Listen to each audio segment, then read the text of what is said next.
Acompáñenme a orar, por favor.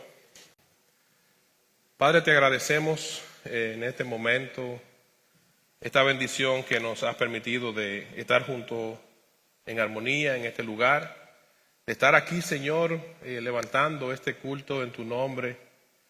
Gracias, Señor, por habernos concedido elevar estas alabanzas y también traer estas ofrendas al alfolí. Sabemos, Señor, que tú no recibes cosas materiales, tú recibes intención del corazón. Así que esperamos, mi Dios, que tú hayas recibido todo lo que hemos hecho hasta aquí y que ahora nos guíes, Señor, por tu Santo Espíritu en la exposición de tu palabra. Señor, prepara los corazones de cada una de las personas que escucharán tu palabra y guía a tu siervo para que yo, Señor, pueda exponerla con fidelidad. Te suplicamos todo esto, mi Dios, en el nombre de Jesucristo, tu Hijo amado. Amén. Amén. Hoy seguimos en el Evangelio de Juan y vamos a estar hablando, igual que el domingo pasado, en el capítulo 11. La reflexión de hoy es el capítulo 11 del Evangelio de Juan y vamos a abordar los versículos del 17 al 29, aunque en la publicación que tenemos del título del mensaje solo está reflejando el 26, porque en el versículo 26, si lo leemos, vemos que dice en la versión Nueva Traducción Viviente, dice Jesucristo, todo el que vive en mí y cree en mí jamás morirá. ¿Lo crees, Marta? Hablándole aquí el Señor a Marta. Todo el que vive y cree en mí jamás morirá. En la versión Reina Valera dice, todo aquel que vive y cree en mí no morirá eternamente. ¿Crees esto? O sea, aquí hay que envuelve un aspecto de nosotros tener la mirada puesta en el lugar correcto y creerlo. Tener la mirada puesta en Jesucristo y creer eso. Este pasaje de hoy arroja mucha luz al verdadero carácter del pueblo de Dios. Esta porción de hoy arroja mucha luz a cómo somos realmente nosotros, los hijos de Dios, cómo este pueblo de Dios que camina, que invoca el nombre del Señor, que canta alabanza, que hace cosas, que dice ser guiado por Dios, cómo somos realmente, refleja de una manera a través del escenario de Marta, María y Lázaro, de la resurrección de Lázaro, las reacciones que nosotros tomamos en nuestro diario vivir, cómo se ven a la luz de los problemas, de las circunstancias que vivimos. Hay una mezcla a veces de sentimientos que tiene el cristiano, que sí tenemos fe, pero hay una mezcla de sentimientos a veces entre esa fe y ese sentido de duda o de incertidumbre que puede tener uno aún teniendo fe. O sea que esto lo refleja este pasaje, que con mucha frecuencia nosotros permitimos que esta duda nos aborden. En momentos donde estamos en circunstancias donde nuestra fe está siendo probada, la duda también es parte, porque por eso es la prueba. Porque usted cree en el Señor, cree en sus promesas, pero lo aborda la duda.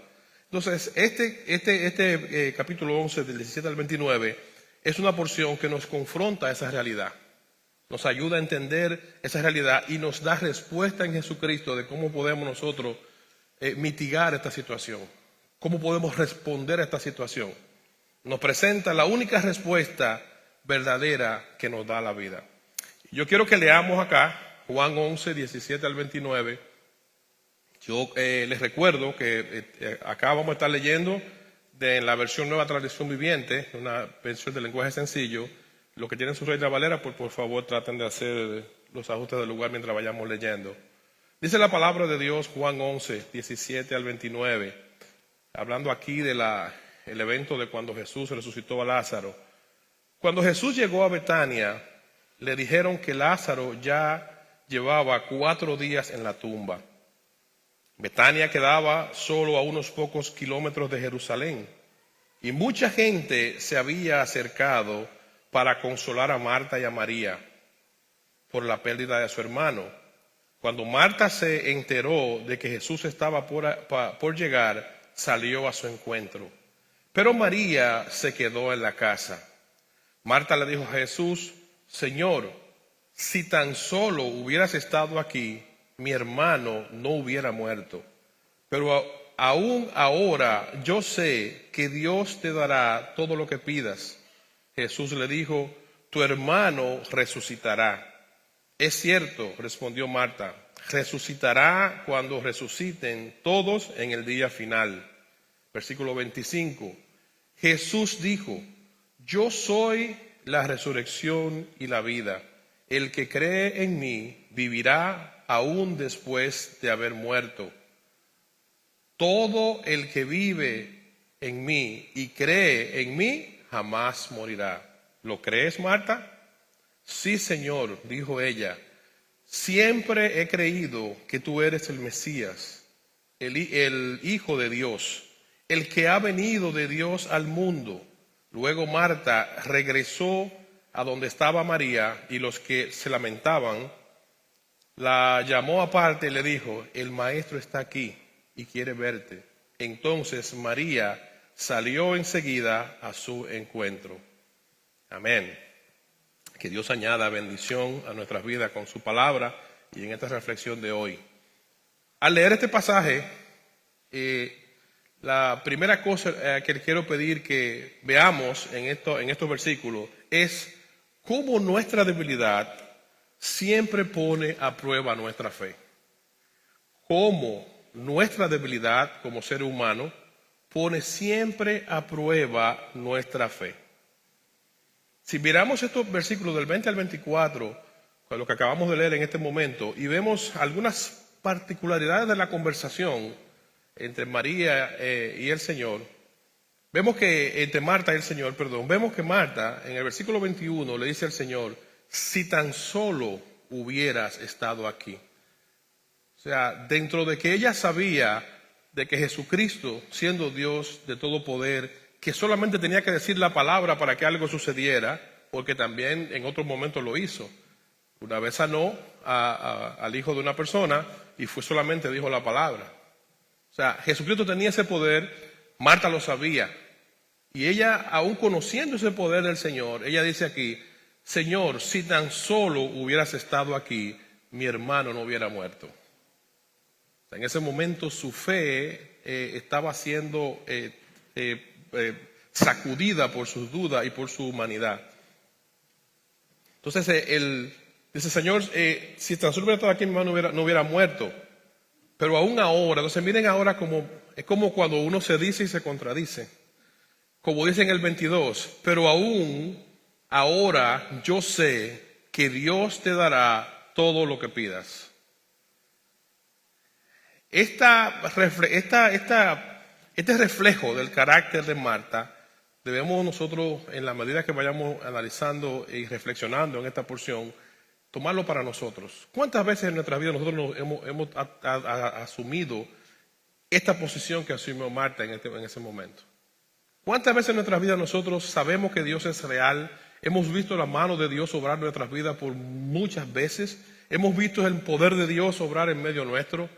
Y en momentos específicos que estamos viviendo, entonces la duda comienza a asaltarnos.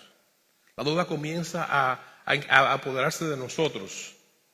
Entonces, en ese momento se le olvidó a quién tenía enfrente y a quién tenía en el cielo.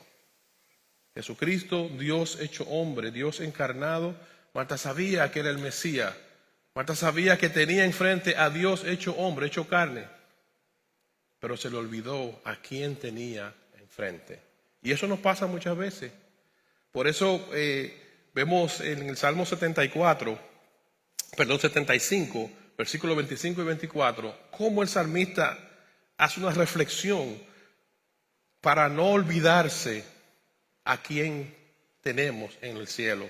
Dice el salmista en el Salmo 75, versículos 24 y 25, él mismo se hace la pregunta, dice, ¿a quién tengo en el cielo sino a ti, mi Dios? O sea, es una pregunta retórica. ¿A quién yo tengo en el cielo sino a ti, mi Dios? En otras palabras, ¿de quién yo dependo? ¿Quién es mi guía? ¿Quién sustenta mi fe? Y sigue diciendo, te deseo más que cualquier otra cosa en la tierra. Pues puede fallarme la salud y debilitarse mi espíritu, pero Dios sigue siendo la fuerza de mi corazón. Él es mío para siempre. Esta afirmación que hace el Salmo 75, aquí el salmista en el Salmo 75, es algo que nosotros los cristianos debemos recordarlo siempre. ¿A quién tenemos en el cielo? Y no va a depender de si tengo la salud, no la tengo, si tengo momentos de gloria, si tengo momentos de dificultad. Es que yo no puedo olvidar a quién tengo en el cielo. Y cualquiera que sean las circunstancias que yo esté viviendo, Dios sigue siendo Dios y los propósitos de Dios siguen siendo los mismos. Entonces, nosotros debemos practicar nuestra fe, ejercitar nuestra fe en cada circunstancia que se nos presenta en la vida. Debemos recordar estas palabras: a quién tenemos en los cielos y quién es el Señor para nosotros. Y hay una palabra que dice este Salmo 75 en el versículo 25, dice que pero Dios sigue siendo la fuerza de mi corazón. Él es mío para siempre. No es que yo estoy en Dios hoy y mañana no voy a estar. Cuando una persona entrega su vida a Jesucristo, cuando una persona viene a ser un hijo de Dios, usted va a ser un hijo de Dios por la eternidad. No es circunstancia. Hay personas que pudieron estar en la fe en un momento, tienen momentos de debilidad, pueden descarriarse, pueden debilitarse, pero si realmente recibió a Jesucristo en su corazón, si realmente fue sellado por el Espíritu Santo, esa persona va a volver al redil, porque es un hijo de Dios. Solamente está pasando por un momento de debilidad, por un momento de fracaso, pero va a volver. Ahora, el que no vuelve, entonces ya hay que ver si realmente entregó su vida a Cristo. Pero cuando usted está en el Señor, cuando usted recibe a Cristo en su corazón, eso es para siempre. Y eso es más fuerte que usted. Eso controla sus pensamientos. Eso guía su vida. Aún en los momentos de dificultad. Esta imagen de Marta es una imagen que nos refleja el día a día de cada uno de nosotros. ¿Cuántas veces hemos estado en estos mismos zapatos? Como Marta, nosotros tenemos una mezcla así de fe y de duda. Y esta fe y esta duda tenemos que ser conscientes de ella, de que eso siempre nos va a arropar. A veces hay personas que dicen: no, yo confío plenamente en el Señor. Sí, yo confío, pero si soy honesto, tengo que saber que dentro de esa confianza que yo tengo en el Señor, hay momentos de duda. Hay momentos donde tengo que decirle al Señor: Señor, estoy dudando, ayúdame a confiar en ti. Señor, me está faltando la fe. Los discípulos una vez le dijeron al Señor que le aumentara la fe. Ellos en su ignorancia, ¿verdad? Porque la fe es una. Porque ellos caminaban con el Señor, estaban con el Maestro, veían el poder sobrenatural que había en Jesucristo como Dios. Pero había momentos como el que le pasó a Pedro, que estuvo de cerca, completamente de cerca con el Señor. Y aún viendo al Señor que le dice: ven a caminar en las aguas, cuando bajó la mirada en un momento comenzó a hundirse. Le faltó confianza. Eso nos pasa a nosotros. Por eso debemos nosotros siempre pedirle a Dios que nos ayude. Como en un momento en el Evangelio de Marcos capítulo 9, Jesús sana a un muchacho por la petición de su padre. Y este padre, en ese momento que fue con fe, buscando ayuda en el Señor, buscando ayuda en Jesucristo, también experimentó momentos de duda, pero tuvo una actitud digna de nosotros imitar. Dice el Evangelio de Marcos capítulo 9, relatando esta historia, Marcos 9, 20 al 24, Jesús sanando a un muchacho que había sido endemoniado desde muy pequeño, y el padre, ¿verdad?, se lo lleva para que Jesús lo cure. Dice el Evangelio de esta manera, dice: así que se lo llevaron al muchacho a Jesús. Cuando el espíritu maligno vio a Jesús, le causó una violenta convulsión al muchacho, quien cayó al piso retorciéndose y echando espuma por la boca. ¿Hace cuánto tiempo le pasa esto?, preguntó Jesús al padre del muchacho. El padre le respondió: desde que era muy pequeño. A menudo el espíritu lo arroja al fuego, al agua, para matarlo. Entonces le dice el Padre al Señor: ten misericordia de nosotros y ayúdanos si puedes. O sea, él va a pedir ayuda al Señor y le dice: ayúdanos si puedes. Versículo 23, el Jesucristo le hace la pregunta: ¿cómo que si puedo? Preguntó Jesús. Todo es posible si puedes creer. Todo es posible si crees. Versículo 24, al instante el Padre clamó: sí, creo. O sea, él responde ahora a la confrontación del Señor y dice: sí, creo, pero le añade y dice: pero ayúdame a superar mi incredulidad. Ayúdame a superar mi incredulidad. Ayúdame a superar esos momentos donde mi fe flaquea. Ayúdame a superar esos momentos donde me falta la fe. Donde yo por un momento sé que eres real, sé que eres mi Dios y mi Señor, pero me falta la fe. Entonces le dice el Padre: ayúdame a superar mi incredulidad. La incredulidad es algo que va a abordar al ser humano, porque somos imperfectos. Como seres imperfectos, la incredulidad va a apoderarse de nosotros en muchos momentos. Vamos a tener momentos que, aunque sabemos que Dios es real, vamos a dudar. Vamos a tener momentos donde vamos a decir con nuestra boca: yo confío en Dios y espero en el Señor, pero en la intimidad, en nuestro silencio, vamos a estar comiendo las uñas, vamos a estar ansiosos. O sea, vamos a tener esos momentos en la vida.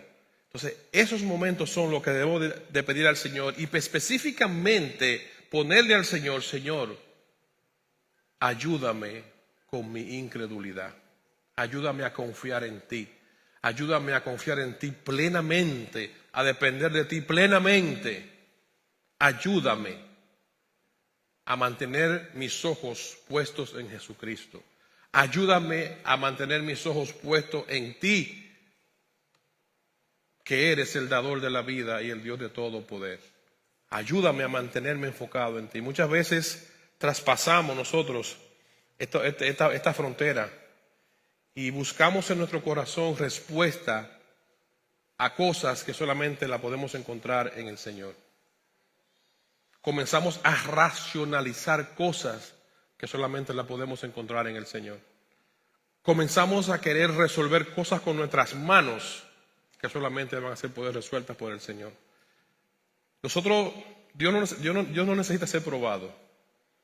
Dios permite pruebas en nuestras vidas para que nosotros ejercitemos nuestra fe y nuestro carácter se vaya puliendo en Jesucristo. No para Dios. Dios no necesita eso. Nosotros necesitamos eso. Nosotros necesitamos ejercitar eso. Pero el ser humano, en nuestra naturalidad, nos gusta racionalizar, porque es natural, ¿verdad? Somos seres pensantes. Nos gusta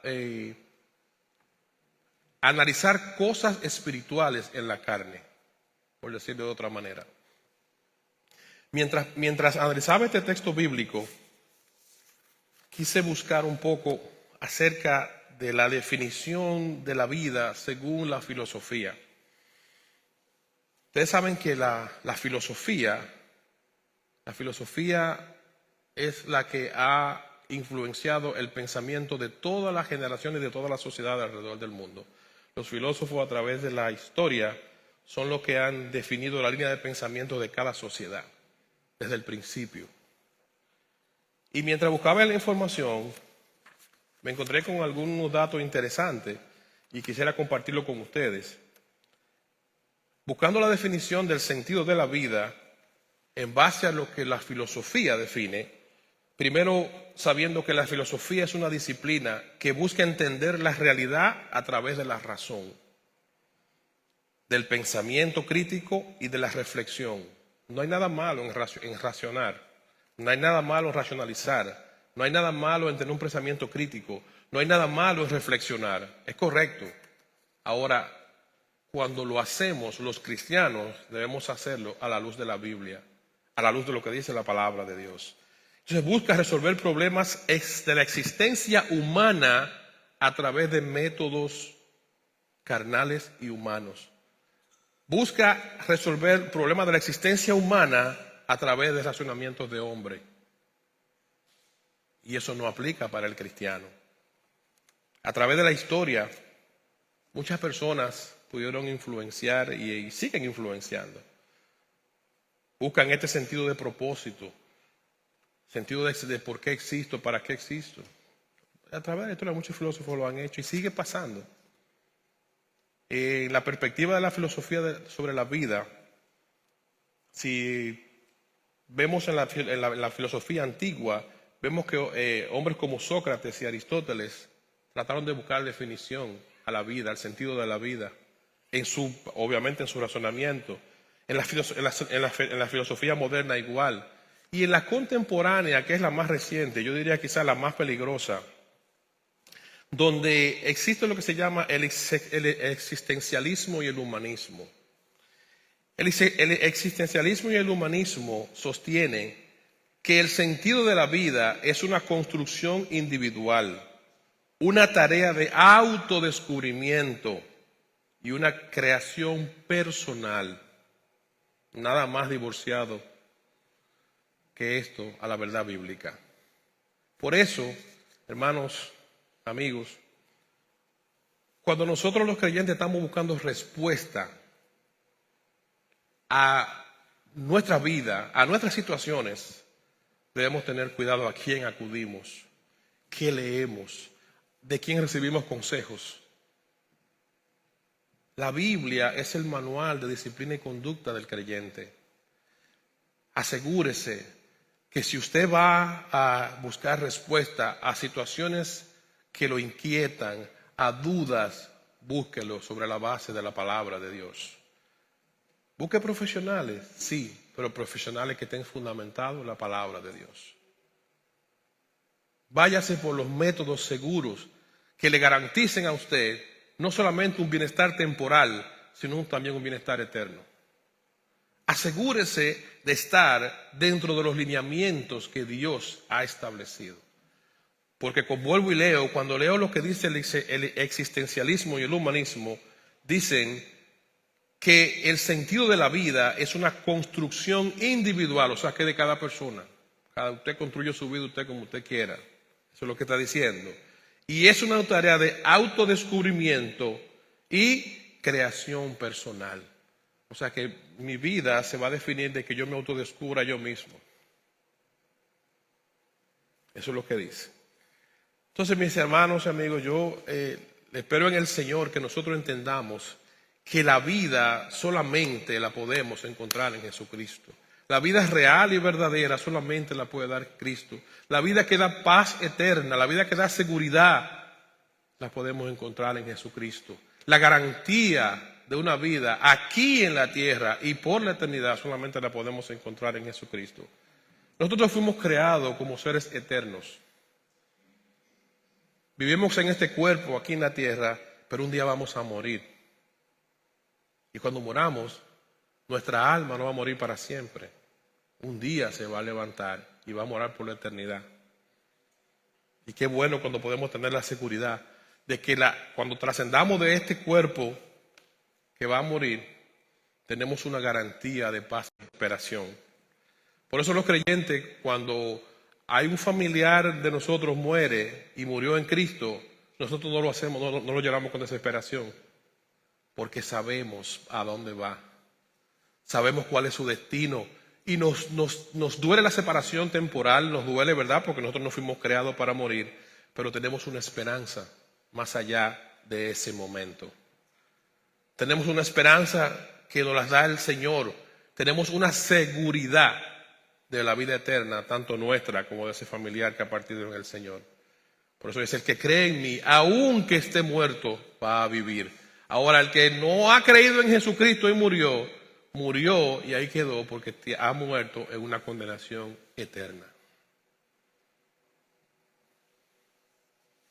Versículo 26 dice, todo el que vive en mí y cree en mí, jamás morirá. una reconfirmación de lo que ya había dicho. Y cuando él le dice todo esto, en este caso, Marta es el personaje, pero nos lo dice a cada uno de nosotros. Le hace una pregunta, le dice, ¿lo crees, Marta? Vuelve, utiliza la palabra creer. ¿Lo crees? Lo que sostiene a un hijo de Dios, la columna vertebral que mantiene a un hijo de Dios de pie, es creer. Es la creencia en Jesucristo. Es cuando usted cree con la mente y con el corazón. Es cuando usted cree genuinamente en Dios como su Señor, en Jesucristo como su Dios. En que usted dice, yo soy un hijo de Dios porque creí en Jesucristo y mi vida depende de Él, no depende ni siquiera de mí. Todo lo que soy, todas las circunstancias que vivo, dependen del Dios en el cual yo he creído. Y no importa cuán irónica, cuán incomprensible sea la situación que estemos viviendo. Creer en Jesucristo implica creer que el camino que estoy caminando, cuando estoy procurando serle fiel al Señor, ese camino me brinda seguridad. Porque Dios va guiando mis pasos, porque Dios me guarda, porque sus promesas son para mí y guían mi vida. Jesús siempre responde para fortalecer nuestra fe. Siempre. Cada circunstancia de la vida de un ser humano, Jesús responde a ella para fortalecer nuestra fe. Pero para eso primero tenemos que creer. A veces yo escucho personas que hablan de Dios y de creer, de que creen en Dios, pero realmente no han dado el paso que dice la Biblia de haber creído en Jesucristo, de entregar su vida a Dios y depender de Dios y tener ahora a Jesucristo como su Señor que guía su vida. Creer implica que mi vida yo la rijo a través de lo que dice la palabra de Dios, de lo que dice Jesucristo en su palabra. Eso es creer. Jesucristo dijo aquí en el mismo Evangelio de Juan, el que cree en mí, mi palabra obedece, mis mandamientos obedece. El que cree en mí procura saber qué es lo que yo he dictado y busca, esto es lo que el Señor quiere de mí. Por eso decíamos más temprano, el estudio bíblico del próximo jueves, acerca de la familia y el matrimonio. Si yo soy un hijo de Dios, yo quiero saber qué Dios espera de mí en ese sentido. ¿Qué quiere Dios conmigo en ese sentido? Porque yo quiero serle fiel. Porque yo creí. Porque yo creí en Jesucristo. Porque yo creo en Jesucristo. Porque yo entregué mi vida a Cristo y yo soy un hijo de Dios. Y mi vida gira en torno a lo que Dios quiere para mí.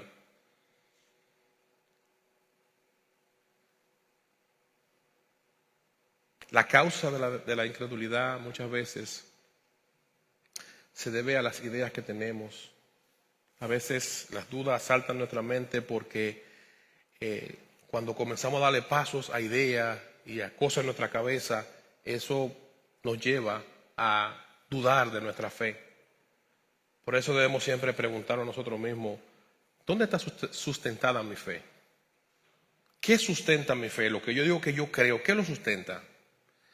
Cuando yo miro mi casa, yo veo que hay una fundación que sostiene la casa.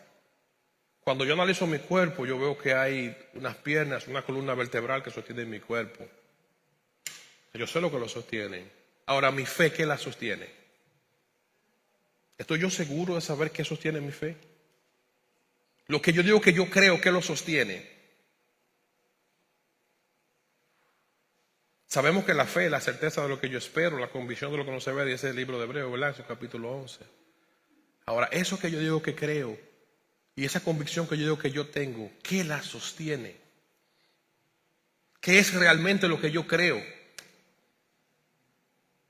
Es una pregunta que debemos hacernos y respondernos a la luz de la Biblia. Necesitamos conocer el valor de la resurrección de Cristo. Cristo murió por nuestro pecado y resucitó para darnos vida. Cuando Cristo resucita después de la crucifixión, Cristo venció el poder de la muerte. Y esto es tanto físico como espiritual. Cristo venció el poder de la muerte. Para un hijo de Dios es vital entender el valor de la resurrección de Cristo, porque nosotros también un día vamos a resucitar después que muramos. Y vamos a resucitar para vida eterna. Es vital entender qué es lo que Cristo hace por nosotros, cuál es el ministerio de Cristo. Cristo vino a la tierra, murió en la cruz, pero ascendió al cielo y desde el cielo sigue siendo un intercesor por cada uno de nosotros. Tiene cuidado de cada detalle de nuestras vidas, del más mínimo. Tiene cuidado de nosotros. La Biblia enseña que la iglesia, o sea, usted y yo, cada uno de nosotros, somos la niña de los ojos de Dios. Es algo que lo cuida con mucho tacto, con mucha delicadeza. Y nuestra fe debe estar fundamentada en estas promesas. Dios cuida de sus hijos con mucha delicadeza y con mucho cuidado. Dios tiene compasión de sus hijos. Dios tiene compasión de usted, de mí, de cada uno de nosotros. Por dura que usted piensa que sea la circunstancia que le toque vivir, recuerde de quién usted es hijo y que Dios tiene compasión de usted y que Dios en todo tiene propósito. Recuerde que su vida no está fundamentada en circunstancias. Circunstancias llegan con propósito de Dios. A los que aman a Dios, dice la palabra, y a los que conforme a su propósito han sido llamados, todas las cosas les ayudan a bien. Llámese las cosas que le agradan, las cosas que le desagradan, lo que le dan alegría, lo que le dan tristeza. Y concluyo con estas palabras de Filipenses capítulo 3. Filipenses capítulo 3, versículo 8 al 11, nos enseña a nosotros el valor incalculable que tiene para nosotros conocer a Cristo en la intimidad. Poder conocer a Cristo en la intimidad. Dice la palabra de Dios, Filipenses capítulo 3, a partir del versículo 8.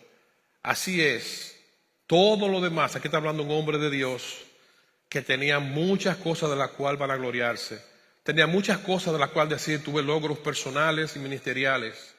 Pero él dice aquí, todo lo demás no vale nada cuando se le compara con el infinito valor de conocer a Cristo Jesús.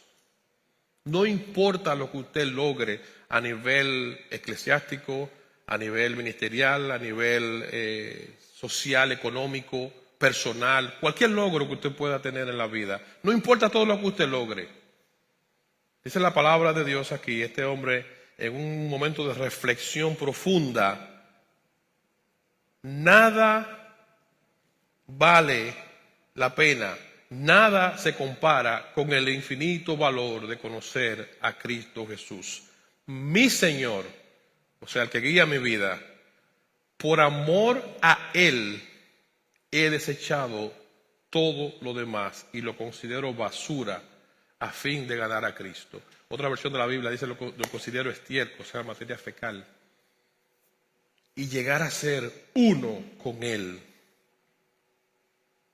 Y esta aplicación, esta parte del versículo 9, cuando dice llegar a ser uno con Él, dice, yo no me apoyo en mi propia justicia.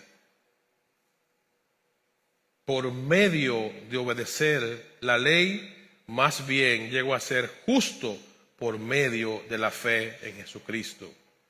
Pues la forma en que Dios nos hace justo delante de Él se basa en la fe. Nosotros podemos ser hijos de Dios, podemos entrar a su presencia en oración porque tenemos fe en Jesucristo. Porque tenemos fe en que Jesucristo es el Hijo de Dios, porque tenemos fe en que Jesucristo es el único medio en el cual podemos llegar a Dios, porque tenemos fe de que somos hijos de Dios porque hemos recibido a Cristo como nuestro Salvador. Y termina el versículo 10 y 11 diciendo el anhelo de un corazón que ha comprendido la profundidad de dónde está la vida, el valor de la vida. Dice el versículo 10 en adelante, quiero conocer a Cristo y experimentar el gran poder que lo levantó de los muertos. Quiero conocer a Cristo y experimentar ese gran poder que lo levantó de los muertos. quiero sufrir en Él y participar de su muerte, obviamente no morir en una cruz, sino participar de los méritos de lo como Cristo murió por nosotros, para poder experimentar de una u otra manera la resurrección de los muertos. Resurrección física el día después que muera y resurrección espiritual mientras esté en esta tierra. Que sea el anhelo de cada uno de nosotros querer conocer a Cristo en la intimidad. Que sea el anhelo de cada uno de nosotros querer conocer a Cristo, acercarnos a Él y darle un valor real a nuestra vida. Es muy fácil envolverse en el día a día. Es muy fácil envolverse en la sociedad que nos enseñó a pensar de esta manera. Pero hay que tener mucha fe y mucha determinación para decidirse a creerle a Dios, a creer en su palabra y a querer conocer a Cristo y recibirlo como el Señor que guía nuestra vida. Si hacemos esto, vamos a tener una vida verdadera y vamos a tener una vida tal cual Dios la diseñó, no como la han querido definir los hombres. Demos gracias al Señor. Padre, muchas gracias por tu palabra. Gracias, mi Dios, por tu palabra que es real, genuina y verdadera. Yo te pido, mi Dios, en este momento que esta tu palabra pueda calar en los corazones, pueda completar la obra y que tú, Señor, que sabes la vida de cada persona que ha sido expuesta a esta reflexión, tú, Señor, en tu misericordia completarás la obra en cada uno de los corazones. Señor, gracias por tu amor y misericordia, gracias por tu guianza, gracias por esta vida que nos has dado a través de Jesucristo. Te suplico, mi Dios, que nos ayude, que nos fortalezca nuestra fe y que nos ayude a vivir con la mirada puesta en tu Hijo Jesucristo, quien es el autor de ella, el autor y consumador de esta fe la cual nosotros profesamos. Gracias, Señor. Ayúdanos y sigue con nosotros. Fortalécenos, Señor. Guíanos y ayúdanos a serte fieles para bendición nuestra, bendición de los que nos rodean y para gloria de tu nombre. Te lo pedimos, mi Dios, por Jesucristo, tu Hijo amado. Amén.